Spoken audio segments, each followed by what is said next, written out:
1960കളിൽ CIA നടത്തിയിരുന്ന ഒരു രഹസ്യ ഓപ്പറേഷൻ ആയിരുന്നു പ്രൊജക്ട് എക്കോസ്റ്റിക് കിറ്റി.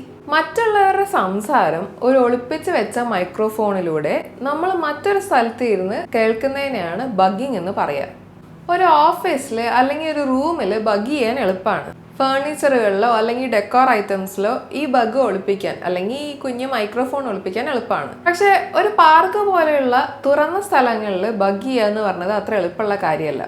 അതിനു വേണ്ടിയിട്ട് ഇവർ ഡെവലപ്പ് ചെയ്ത ഒരു പ്രൊജക്റ്റ് ആയിരുന്നു ഇത്. പാർക്കുകളിൽ സ്ഥിര സാന്നിധ്യമായ പൂച്ചകളെയാണ് CIA ഈ ബഗ്ഗിങ്ങിന് വേണ്ടി ഉപയോഗിച്ചത്.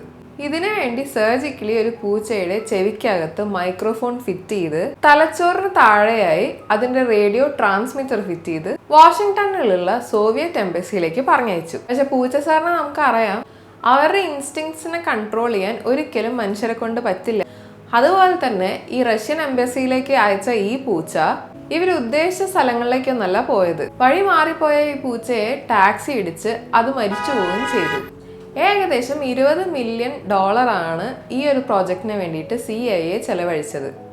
CIAയുടെ ഏറ്റവും ക്രിയേറ്റീവ് ആയിട്ടുള്ളതും അതുപോലെ തന്നെ ഏറ്റവും മണ്ടത്തരമായിട്ടുള്ള ഒരു പ്രോജക്റ്റ് ആയിട്ടാണ് ഇന്ന് പ്രൊജക്ട് എക്കോസ്റ്റിക് കിറ്റി അറിയപ്പെടുന്നത്.